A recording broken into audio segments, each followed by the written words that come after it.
অভিনয়ৰ মাজতে নিজৰ মাতৃক বিদায় দিলে অসমৰ জনপ্ৰিয় অভিনেতা উৎপল দাসে। হয় বন্ধু-বান্ধৱীসকল, কিছুদিন আগতে জনপ্ৰিয় অভিনেতা উৎপল দাসে নিজৰ মাতৃক হেৰুৱাইছিল। অভিনয় কৰি থাকোঁতেই নিজৰ জীৱনটোৱেই যেন অভিনয় হৈ পৰিছে অভিনেতা উৎপল দাসৰ। এফালে পুত্ৰৰ দায়িত্ব আৰু আনফালে অভিনয়ৰ দায়িত্ব।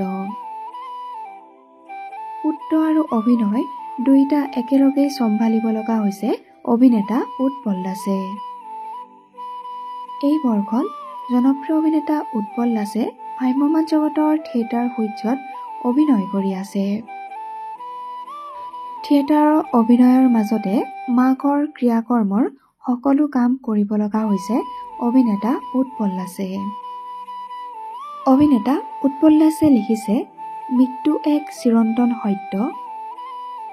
ইয়াক সকলোৱে অনাকাংক্ষিতভাৱে হ'লেও মানি ল'ব লগা হয়। যোৱা 16 জানুৱাৰী তাৰিখে মোৰ মা এই ইহ সংসাৰৰ পৰা সকলোকে এৰি স্বৰ্গগামী হয়। যিহেতু থিয়েটাৰসমূহ চলি আছে, গতিকে কৰ্তব্যৰ মাজতেই মাক বিদায় দিলোঁ।